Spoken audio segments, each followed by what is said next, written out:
Welcome. Welcome to everyone on the live stream and welcome to everyone here in the Oasis. It's good to see you. We've got a bunch of beautiful people here and we're gathered to talk about Manna today. My name is Elizabeth and I'm here to bring you into another powerful, activating game of becoming. It's my delight and honor to share today's teaching with you. We are diving back into Manna, that rich, opulent provision that never, ever, ever runs out. And it's inspired by the state of the earth, by the state of what's occurring. We don't know exactly what's occurring, but we know that occurring is occurring. So we're moving collectively through a threshold and into a new way. And what we see is flourishing. We've just had a beautiful group session here in the Oasis. And one of the things we've heard is that things are occurring. The flow has opened up a little bit. The provision, the wellspring of provision is on. And what has been stagnant and hard before is now softening into a flow. So today's teaching is going to help train our focus on what is flourishing. We're looking at bringing our energy into cohesion with what is actually going on, with what is greening in our life. And so what better way to do that than to talk about the conversion of manna? How do we participate with God's manna, and how do we convert manna from potential into actual resource? Now, this subject represents both the greatest of my superpowers and also my most humble need for Christ. And my authority to teach on this comes from outrageous success in the boot camp of life. I majored in true wealth and I nailed every lesson. Even when everything I owned was taken from me and my family had nothing left but a tent to live in with no running water and only a car battery and a small solar panel for fuel, those days we lived in humble opulence and sensory luxury and wonder. And I nailed the lesson, not just in adversity, but also in the uprising, when my net worth exploded by almost $500,000 in less than 6 months by entirely magical means. These days are enjoyed in grace and gratitude and service. So I have learned how to recognize his infinite manna, how to access exactly what you need. And as a result, I get to live in a deep peace, in a trust that defies economic turbulence and recession anxiety, and a poise during the ebb and flow of life. So what I'd like to transmit to you is a visceral experience of sovereign wealth. Now, when it comes to wealth, the art of acquiring resources is just the beginning. Right? So getting the resources, converting the manna into tangible substance, that's the beginning of the game. What moves on from there is your cultivation and stewardship and direction of wealth. And that's a piece of your mastery as a spiritual pioneer, right? So you're here to demonstrate sovereign power and sovereign presence and sovereign poise, which means you need to know how to be sovereign in wealth, not just acquire the wealth, but to be wealthy, because you are part of the solution. You are the demonstration of life in the kingdom. So for the next 4 weeks, you will enjoy high spiritual teaching straight from the source field. Listen out for the frequency, receive the vibrational attunements.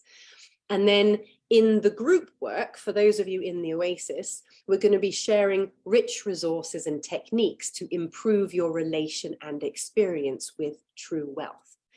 And I'm also going to be sharing some startling and inspiring guest interviews that we had recorded in the last season that is just as relevant today as new knowing comes forth from each and every one of you. So I mentioned this to my Oasis students earlier, but this goes for you in the Sovereign Way group as well. If you hear a nugget, if you receive a download, if something bubbles up in your remembering as you watch this teaching, please be generous and put it in the comments and share it so that others may also eat of the rich nourishment that you are contributing into this conversation. So, sounds good?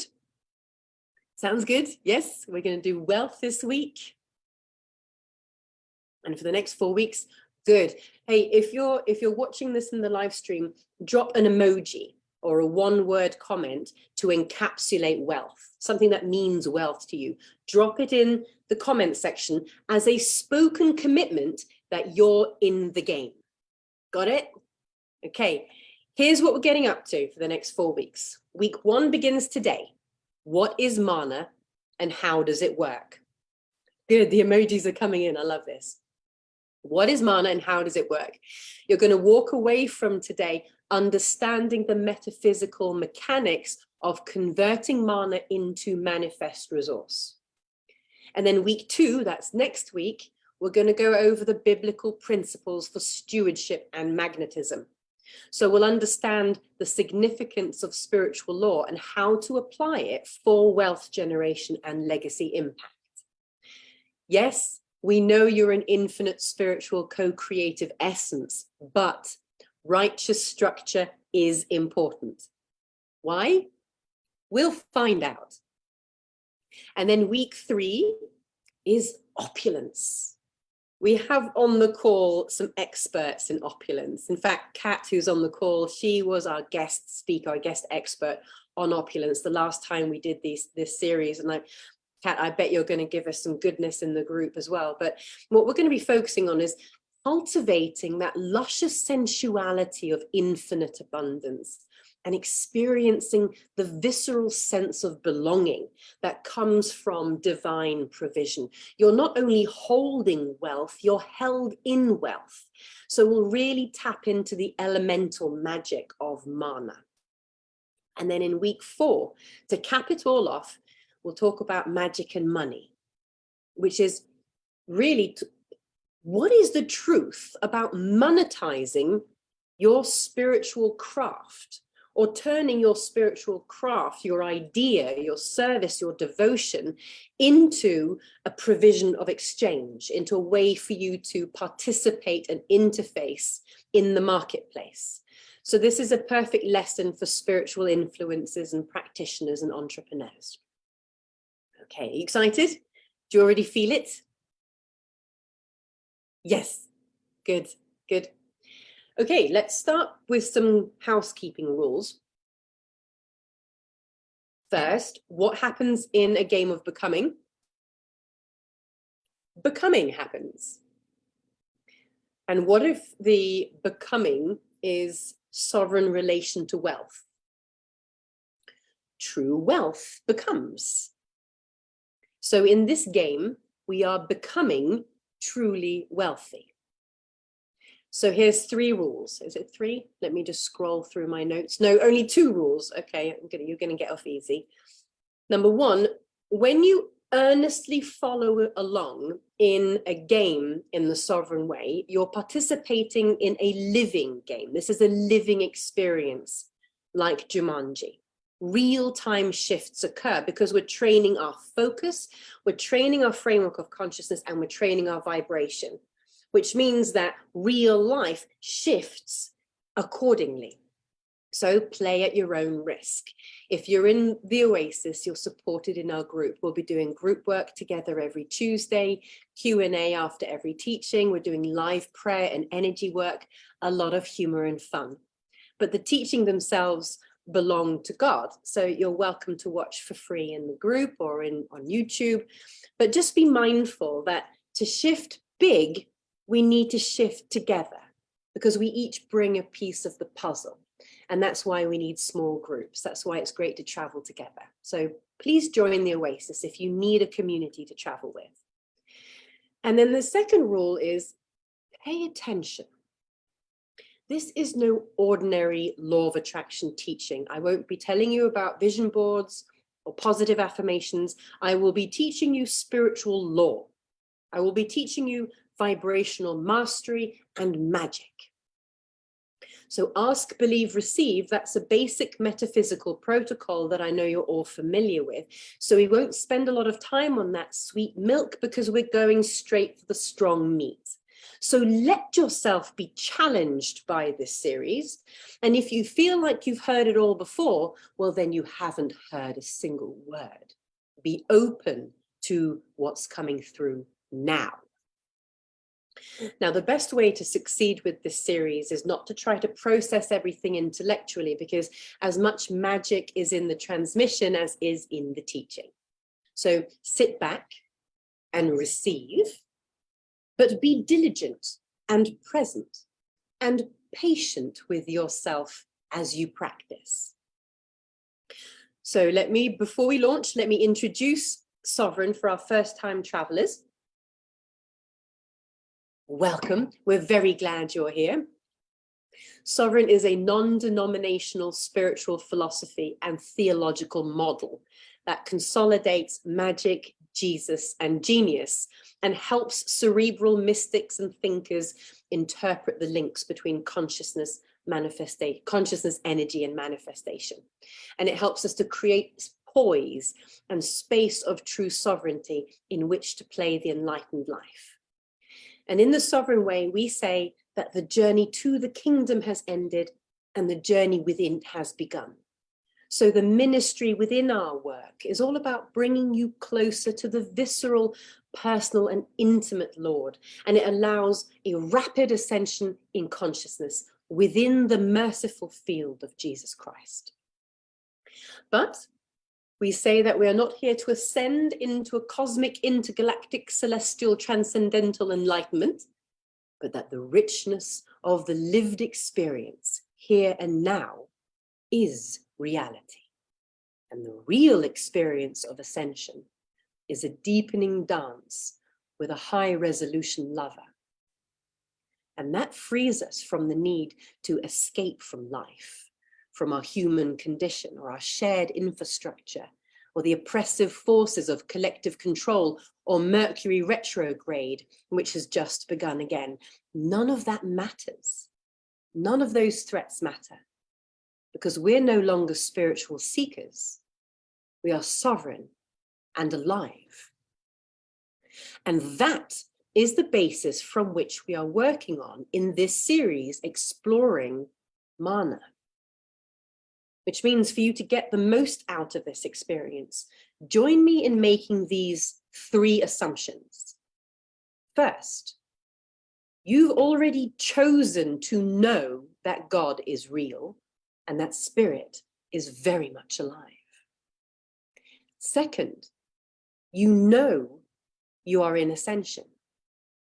You are consciously choosing to participate with an improving world. You are making more love. And third, you already understand that everything manifest has an energy field, and you've already built up a storehouse of wealth in potential. And if you're here in this series and you're joining along, you need help either to convert that wealth into manifest resource, right? To learn how to use it in your life, to be in it in your life, and to participate with it in a way that is workable in the structure that you're interfacing with. Or you already have an excess of manifest wealth, but you need help transmuting that wealth so it can be a part of your fulfillment, including your innocence. To be true is to be innocent. So true wealth is also innocent wealth. Now, if this is your first time playing with us, please write first time in the comments wherever you are. And we want to reach out to you and make sure that you have an abundance booklet, which includes many of the different attunements and practices that we're going to be playing with over the next few weeks, plus our core philosophy and some beautiful, exquisite Bible verses that will enliven and enrich. So if you're playing along for the first time, let us know. Hello, play along. Ooh-wee. Give us a wave. And if you're a seasoned Oasis member, write, I'm back, and then go and find someone new and make sure that they know that they've arrived home. Right, are you sitting comfortably? Check, I'm checking that you're still here. Yes, good. Let us begin. So, arrive, come present, quick fire philosophy. What is mana? I'm back, she says, hello, I'm back. What is mana? The mana that you're familiar with and that we're using in this experience is best known from the book of Exodus in the Hebrew Bible. It was an edible substance which God provided for the Israelites during their travels in the desert, in that strange 40-year period following the Exodus and prior to the conquest of Canaan. Now, Israel, a spiritual lineage whose vibrational characteristic, their heritage, is the one who struggles with God. They were enslaved to Egypt. So they have a collective electromagnetic field, a collective cultural identity that we struggle with God. And they have now been enslaved to Egypt. In this story, a materialistic and hierarchical culture. There was a rebel thought leader called Moses who broke from the system that he was brought up in. He broke from the materialistic system that he was brought up in, and he liberated the people with, let my people go. And then he led them across a vast expanse in mind and vibration, almost to the threshold of the promised land. So during a time in the desert, a time in the wilderness between enslavement to hierarchical materialism, a linear consciousness, and the promised land of everlasting blessing and abundance. In the period of threshold period in the middle, when people needed sustenance and substance, and there was none provided by the natural world, God sent a supernatural manna from heaven. And it appeared everywhere as a soft white substance that collected on the surface of things, and it could be used for whatever was needed, right? Now, the name manna comes from the Aramaic question, man who, or man who, meaning, what is it? That's what it means. So manna means, what is it? And in the Hebrew Bible, manna is described twice. Once in Exodus, in 16:1-36, it's described as being a fine flake-like thing, like the frost on the ground. And then in the book of Numbers, it's described as arriving with the dew during the night. And it had to be collected before it was melted by the heat of the sun. It said it was like a coriander seed in size, but white in color. And in Exodus, it says that raw manna tasted like wafers that had been made with honey. So then we have historians and scientists arguing that the manna spoken about must have been crystallized honeydew of certain scale insects, or perhaps it was probably some kind of lichen, a sort of mossy plant colony, or perhaps it was the crumbs of the frankincense fallen from the boswellia tree. What is it? What is the supernatural wealth in your life? Look and see. Look and see. A fresh, infinitely available stream of sustenance that can always be accessed but never stored, unless for a time when you're only available for devotion, worship, and rest. See, in the story, the manna would appear every day except on the Sabbath. And it couldn't be stored except the night before Sabbath. So there is an infinitely available stream of sustenance that can be accessed by you and used for whatever it is that you need. In this series, we are dealing with mana, how to unlock it, how to cultivate, harvest, use, steward, and serve, but not store. So what is it? We'll get nowhere with this unless we understand Trinity. I know that everyone here on the call is familiar with the Trinity teaching, but if you're new, let's listen to this explanation, right? Sometimes explanations help us grasp, and when we can grasp, it can help us to hold, and when we can hold, it can help us to embody. So listen to this about Trinity.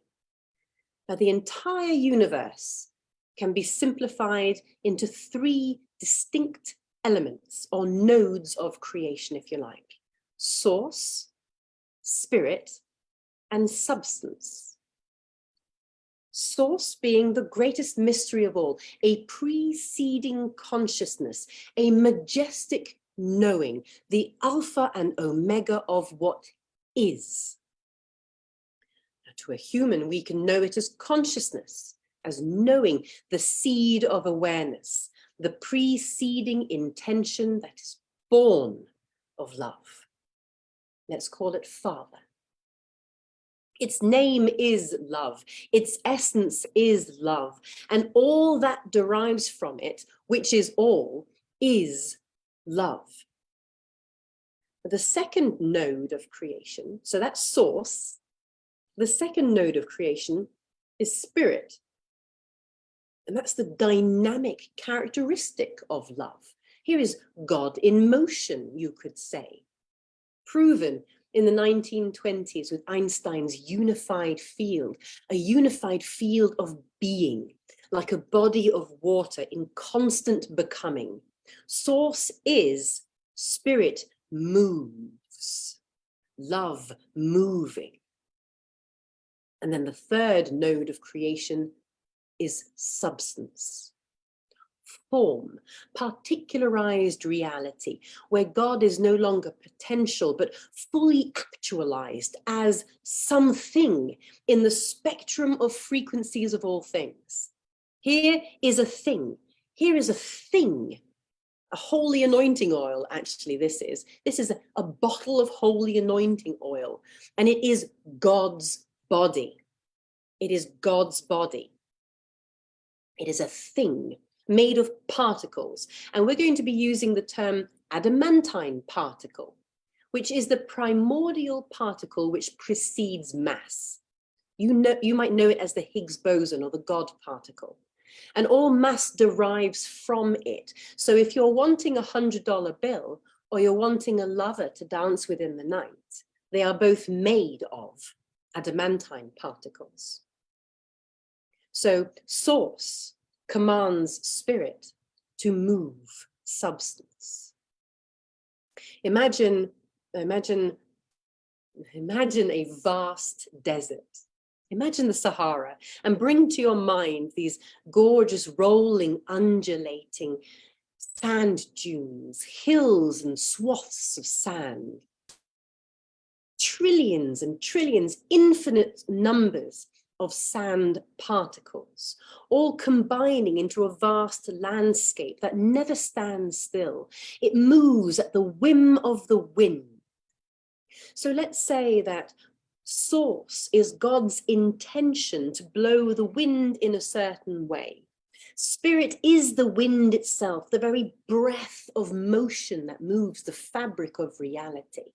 And the sand particles, they are the substance. They are the adamantine particles that make up that body of substance, that make up the very moving and undulating, malleable fabric that reality is made from.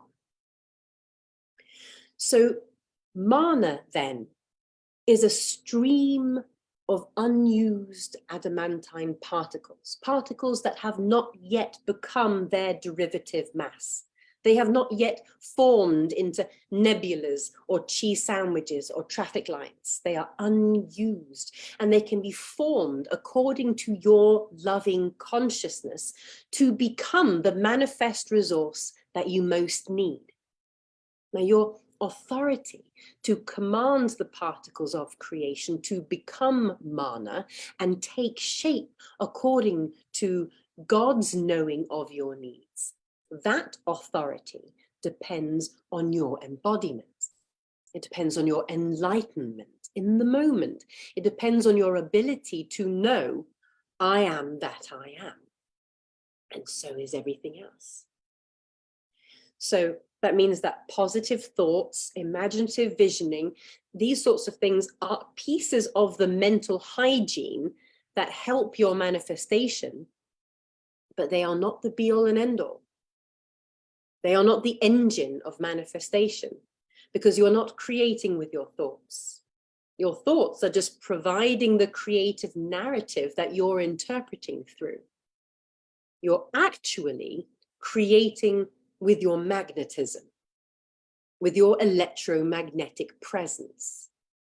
And the amount of spiritual authority that you have to create in the image of God is immediately related to the extent to which you embody the knowing that you and all things are source and spirit and substance. Do you know the moving, undulating deserts of golden sands? If you do not believe that you have the authority to command substance to form, then you will need an intercessor to do it for you, like your employer, or your wealth advisor, or your schedule, or your followers, or your badass boss bitch hustle attitude, or your credit cards, or whatever else in form you defer your power to. But when you are sovereign, you have the authority to convert mana into a usable resource, and you will find yourself never, ever in need. And for the rest of this course, I'm speaking to the part of you that is sovereign. So now it's on you to be in poise as you receive. Let's talk about converting mana into usable resource. So we've done what is mana. What is usable resource? What is it that you actually need?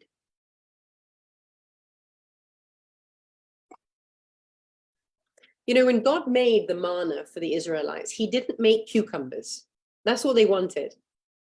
They wanted cucumbers. He didn't give them cucumbers. He gave them something that could be converted into any kind of sustenance that they needed, whatever their bodies needed.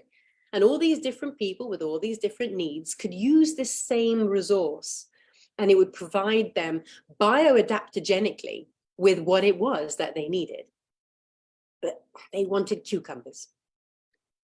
So what is it that you actually need? You see, true wealth is one of the flavors of the essence in your fabric. You are naturally, truly wealthy. You were made that way in the garden, given stewardship over a wealthy garden. Let's use that word again. In the garden, you were given stewardship over plants that had the ability to regenerate themselves. An infinite amount of abundance is what you were given authority over. So you are naturally, truly wealthy. Now, some people have plenty of cash, but for the life of them, they can't seem to access friendships or understanding or affection or open doors or solutions. And others have tremendous luck and health, but they can't seem to cultivate a profitable vocation for themselves. Now, remember that the source of all these things is the same. And the spirit of wealth is integrative. So true wealth is integrative, which means true wealth permeates every aspect of your life and shows up as what you actually need. So let's look at the metaphysics of conversion. Now, again, none of this is new to you, but I'm going to rearrange it so that it makes more sense, so we can hold it for a little bit longer. So spirit commands, so source commands spirit, spirit moves substance, and substance is experienced in 4 dimensions for the human being, in space and time, your real life. Now, substance can be distinguished in 3 layers as well. Your own individual framework of consciousness, the energy field that is projected as creative essence, which then acquiesces to your knowing, and then the densification of particularized reality when energy becomes stuff.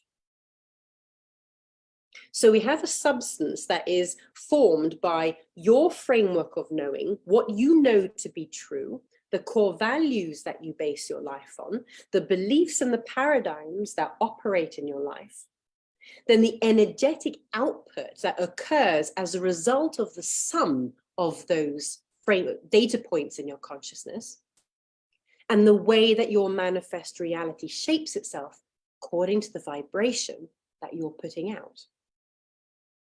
So, particularized reality, your real life, is where that energy becomes stuff, where an energy field of abundance can look like either a $20 bill or a carton of 12 duck eggs.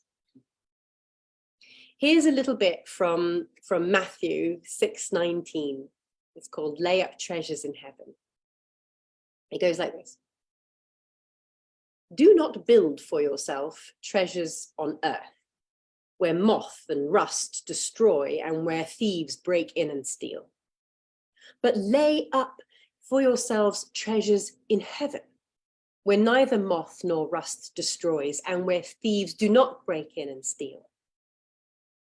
For where your treasure is, there your heart will be also. Let's pause here for a minute. So where your treasure is, there your heart will be also. Now, I have had clients and students who have had no money at all, and I've had clients and students who have millions and millions and millions of dollars. And let me tell you, wherever the treasure is, truly, there the heart is also. So what we're being told here, what we're being invited to understand here, is that identifying either with the structure of wealth, which is mammon, or identifying with the spirit of wealth, which is mana. So it goes on to say, this is 22 onwards, the eye is the lamp of the body. So if your eye is healthy, your whole body will be full of light. But if your eye is bad, your whole body will be full of darkness. If then the light in you is darkness, how great is the darkness? No one can serve 2 masters, for either he will hate the one and love the other, or he will be devoted to the one and despise the other. You cannot serve God and serve money. So let's dwell for a moment on the eye. The eye being, of course, your framework of consciousness, the way you perceive, prehend, and receive the world, how you know the world to be. And if it is dark, then the body, the very manifestation of what you experience in your life will of course reflect the way that you are engaging and interfacing with life. And then when he says you cannot serve 2 masters, you cannot be identified in form and identified in Christ. You cannot serve God and serve money. You can serve God through money. You can serve God through your wealth. But if you're here to serve money, then you are serving a manifest structure, which is a mortal illusion. And be very well aware that we are increasingly moving into a time where structures are softening. So if your investment and identity is in the world of form, and you are serving, building up for yourself storehouses of wealth in the real life, whether it's Bitcoin, whether it's gold, whether it's property, be assured that these structures will shift and change, and you will find yourself experiencing loss if you are not quick to foot and malleable to convert your wealth into a resource that is needed in the moment. Now, biblical principle teaches that your goodness, your acts of love, your measure of devotion and service, that's what builds up the storehouses in heaven. So this is how we increase our electromagnetic field. We understand that as our log of consciousness ascends, we embody more love. We have greater authority to command the spirit to move the substance. Now, in the sovereign way, we're never talking about a linear geography and time. When we're talking about heaven, we're not talking about somewhere other than here, over there or over there. We're talking about an unformed potential. This is Genesis 1:2. The spirit moves upon the surface of the unformed void. This is where your wealth is stored, in the unformed void. Your acts of goodness, your trust in provision generate unused adamantine particles stored in a field of potential that can be activated in your individual biofield, regardless of what is going on out there in the world. So Silicon Valley Bank crashes, Bitcoin dude is arrested for billions of dollars of fraud, and none of that matters to your storehouse. Heaven is a non-linear here and now. So your true wealth, in a non-linear sense, is here and now. We'll be going into the mechanics more as the series evolves, but for today, I'll give you the main principles for conversion. So we are accepting that mana exists. We're accepting that you have built up a storehouse of potential and that you have activated your authority in Christ to command spirit to move form so that substance can be made manifest as the resource that you need the most right now. So let's look at how we do the thing. Step number one, faith, or knowing with a capital K. Because we create as we make agreement with reality, right? We create what we believe. Do you agree with that? If you do, type it in. We create what we believe. So if you want to have authority in the conversion of mana, then you need to tend to what you know about provision and manifestation. For example, if you believe that you're rich and everyone else is in lack consciousness, then you're creating an isolated experience for yourself. If you're poor and you know that the stars aren't aligned yet for your great destiny to be fulfilled, then you're creating a never-ending future. So the greatest secret to converting mana is to know that it is here. This is what it is. What is it? What is it? You know, when you ask a question, when you open a genuine inquiry between you and God, and you ask a genuine question fueled by curiosity and passion for the answer, he will show you the answer. Knock and the door will be opened. What is it? What is my wealth now? And then look for the greening. Look for the flourishing. And whatever mana is right now, it is on its way to becoming something else. It is dynamic and alive. know that you are the source, spirit, and substance, and that all things are source, spirit, and substance. And then you will be in the infinite garden of provision. So step one, know it is here now. Step two, creative malleability. So let's say you've asked, what is my wealth? What is it? You cannot then outline what wealth looks like, because wealth is not divinely measured in any specific human currency. So the less rigid you are in how you need your fulfillment to look, the less attached you are to external measurements, and the more free you are to make love with God by receiving in him the glory that he creates specifically and personally for you. So when it comes to creativity, here's my story about duck economics. That's what I call it, duck economics. I think that's really clever.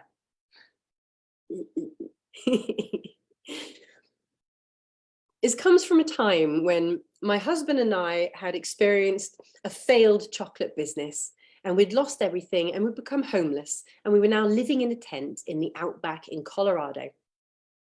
And we wanted to keep our children spiritually involved, even though we had absolutely nothing. So we were cultivating around us the art of seeing beauty, the art of being present to what was there. We had sagebrush, we had lavender, we had fresh apricots on the trees and these sorts of things.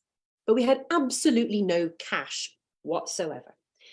And we went to a little church in Delta, which was a good hour's drive away from the wilderness where we were living. Went to a little church there, little Episcopal church. And my goodness, it was probably the most boring service that we have ever been through. I will honor Jesus Christ forever with joy in my heart, joy and bliss. It was like that, pardon me.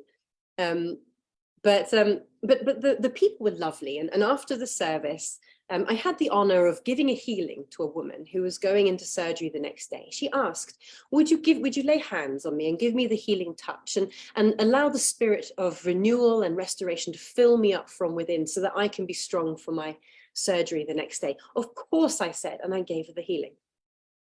The next week, when we came back to service, she was so happy. She said it had gone so well. She had recovered really effectively, if you like.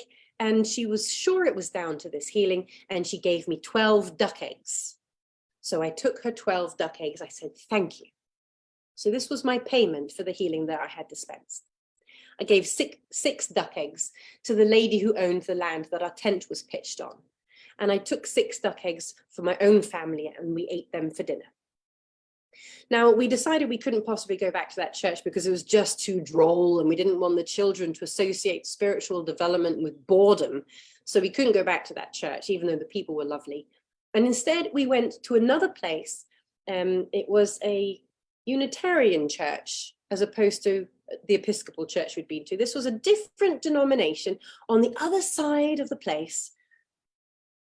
I don't know how far away, I can't measure it in miles, but way, way, way on the other side of the place. And there they had a harp playing, they had fairy lights, they had silken scarves. It was a different experience, much more sensory. And we met a family there who said, we also live in a tent, we live in a yurt. You should come and stay with us for a little bit, and we'll make pizza in our outside pizza oven that we've made out of cob. They said, yes, that would be fantastic. So we go to their yurt out in the middle of the woods, far away from anything. And we're making pizzas in their little cob pizza oven. And she says, oh, here's my mother coming up the little woodland road. And up this 1 mile long driveway, who's waddling along? It's the duck egg woman. It's the woman from the other church who had received the healing. Now, the moral of the story here is that wealth comes in such magical forms, and it's not about duck eggs. It's about being open to receiving the provision, to receiving the compensation in the form that it takes, and allowing it to lead you, guide you into the next moment and the next moment and the next moment. So that means that manna is wealth in all of its forms. Now, money, cash as we know it, is a useful, usable, workable resource because of its universal agreement reality and consensus value. $100 is $100, whoever you ask, it's $100. But a carton of 12 duck eggs is worth the measure that the subject perceives. And your freedom to use it means that you need to be able to allow the value of the duck eggs to match the workability of the 4D system that you're participating in at the time. We'll look more at this in detail next week. So number one, know manna is here now. Number two, be exquisitely malleable in your creativity and allow manna to form itself. Allow the answer to be given to you. And number three, saying yes. Now, saying yes is not the same as settling, by the way. If God says, here is, if you say, what is my wealth? Where is my wealth? And God says, it's this busted up old car that is gaffer tape. The door is gaffer taped to the side of it. Do you remember that blue Toyota? The car door is gaffer taped on. It's all rusty. It's all falling apart. This is your wealth right now. That's not, and you say yes to it. You say, yes, thank you, Lord, for this car. That, by the way, my husband had to start the engine with Reiki. He had to actually woof the engine to start using magic. That's not the same as settling. That's not the same as saying, well, this is all I'm worth. If the Lord has given it to you, it is the most precious thing in the universe. Now, if you believe that your Lord and Savior is alive and real, and that the universe is conspiring to work for you, that there is goodness in the body of God, then you say yes to the invitation, no matter what it is.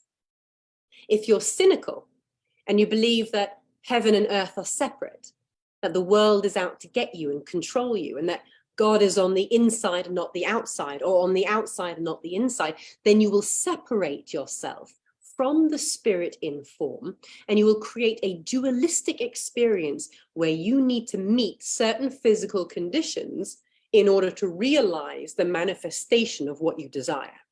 Got it?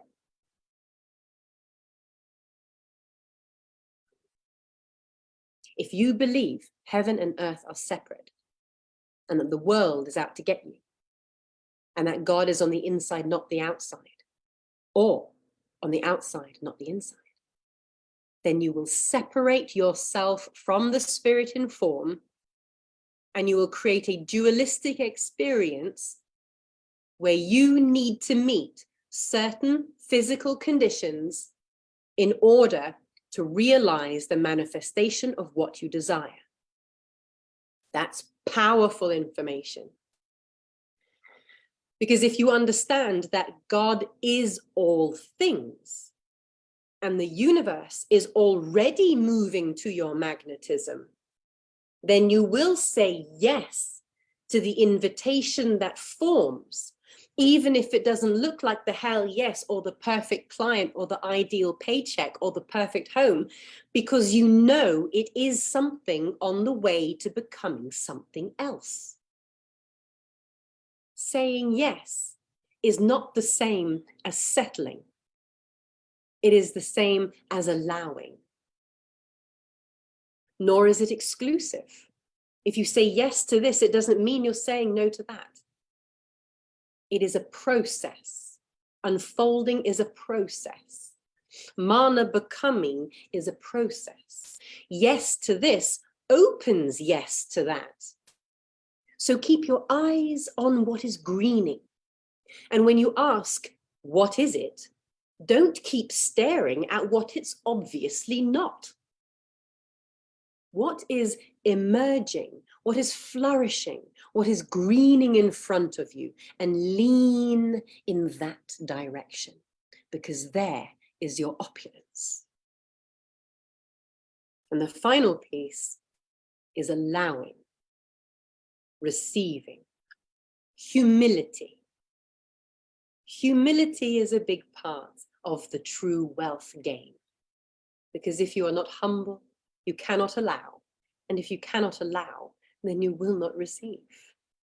We'll get into that more in the next few weeks. You are going to learn how to receive. Good, we've arrived at the end of this particular journey. I hope you enjoyed. I don't know what you received from the teaching. If you received anything, something, any little nugget, be generous and put it in the comments so that others may receive also. But here's a quick summary of what I shared. Number one, you are source, spirit, and substance, and so is everything else. Number two, you can make mana by your loving command to authorize the shift, the spirit to shift the shape of the substance. In fact, it's a part of your job and your responsibility on this path of conscious enlightenment. Number three, the way you convert unformed potential into manifest resource is by knowing and allowing. This is a huge upgrade from ask, believe, receive. You are way graduated from really, really want to manifest a red Lamborghini. This is, I know it is so, and I allow it to be so. Deeply embodied trust. So for the rest of this week, your assignment is to ask, what is it? Wherever you go, whenever the question comes into your mind, what is it? Ask for mana. What is it? And look for where it's greening. Thank you for following along, everybody.